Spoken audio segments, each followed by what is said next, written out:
Close your eyes for a moment. I want you to imagine your 80th birthday party. The room is filled with the people who matter most. Children, grandchildren, old friends. There's laughter, there's warmth, there's the smell of cake. Now look at yourself at the head of that table. Your hair is white, your hands are wrinkled, and your eyes have seen 8 decades of life. Are you smiling? I don't mean the polite smile you put on for photos. I mean a deep, quiet smile that comes from knowing you used your time well. Or are there uninvited guests at that table? They are silent, and only you can see them. They stand behind your chair, casting long shadows. Their names are I wish I had, if only, and what if. They are your regrets, and once they arrive at your 80-year-old birthday, they never leave. Today, I want to help you ensure those guests never show up. We're going to build a roadmap.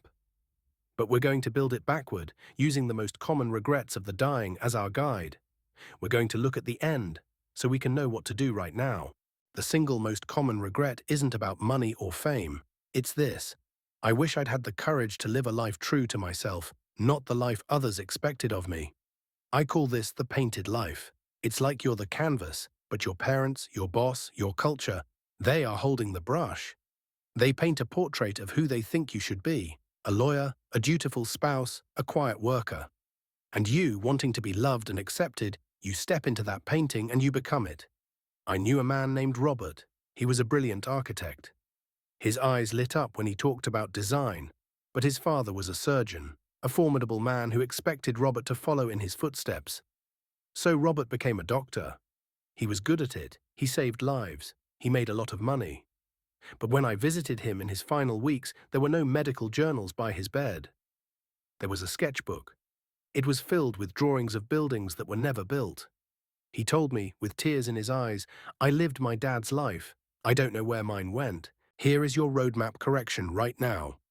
You have to find the courage to take the brush back. How? Stop asking, what will they think? And start asking, does this feel like me?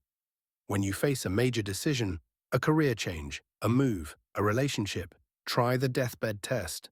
Fast forward to that 80-year-old birthday. Will the 80-year-old you be proud of this choice because it was yours? Or will they be sad because it was made to please someone who might not even be around anymore? Disappointing others is painful in the short term. Disappointing your own soul is devastating in the long term. Choose the short-term pain. The second regret is almost universal, especially among men, though it's catching up with women too. I wish I hadn't worked so hard. Now don't misunderstand. Hard work is noble. Providing for your family is a sacred duty. But there is a line where providing for your life turns into missing out on your life. We get caught in the someday trap. We tell ourselves, I'll work crazy hours now so that someday we can relax. Someday I'll take that trip. Someday I'll coach my kids' team. But someday is not a day of the week on any calendar. I remember a very successful businessman. He had the big house on the hill, the luxury cars. He also had a drawer full of watches he'd been given for 10, 20, 30 years of service. When he retired, he sat down with his adult daughter and tried to reminisce about her childhood. He realized he knew the names of his biggest clients better than he knew his daughter's favorite teachers or her childhood best friends. He had bought her everything, but he hadn't given her himself. The hollow victory of the grind is that you win the rat race, but you arrive at the finish line alone.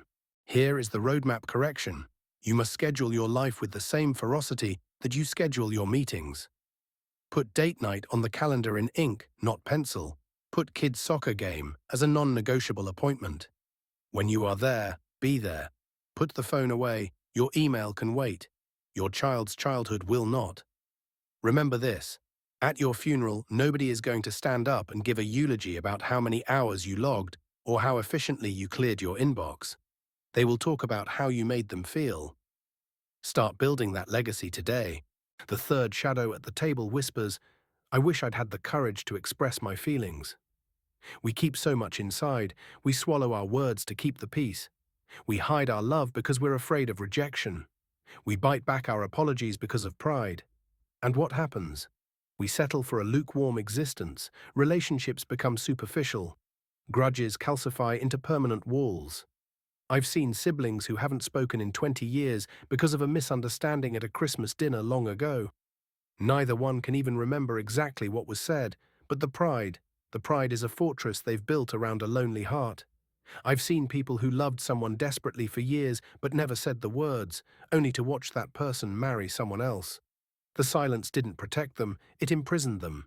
The roadmap correction is simple, but it requires tremendous bravery. Say it now. If you love someone, tell them. It doesn't matter if they love you back. The act of loving is its own reward. If you have hurt someone, apologize. A sincere apology is not a sign of weakness, it is the highest form of strength. It says the relationship matters more to you than your ego. And if you are holding a grudge, let it go. Not for them, but for you.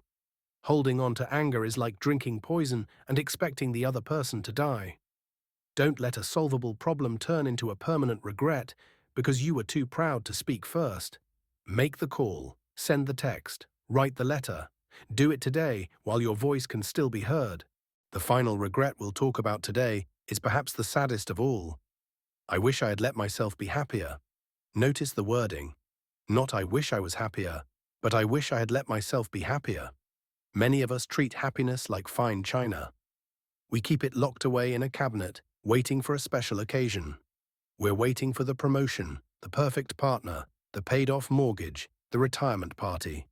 We spend our whole lives in the waiting room of happiness, flipping through old magazines, waiting for our name to be called. My aunt had a beautiful silk dress she bought in Paris when she was young. She loved it, but she said it was too nice to wear. It hung in her closet for 40 years. She was saving it. After she died, I found it. The silk had rotted at the seams. She saved it for an occasion that never came. Don't do that with your joy. The final roadmap correction is this. Realize that happiness is a choice, not a destination. It's not found in the big milestones. It's found in the Tuesday routine.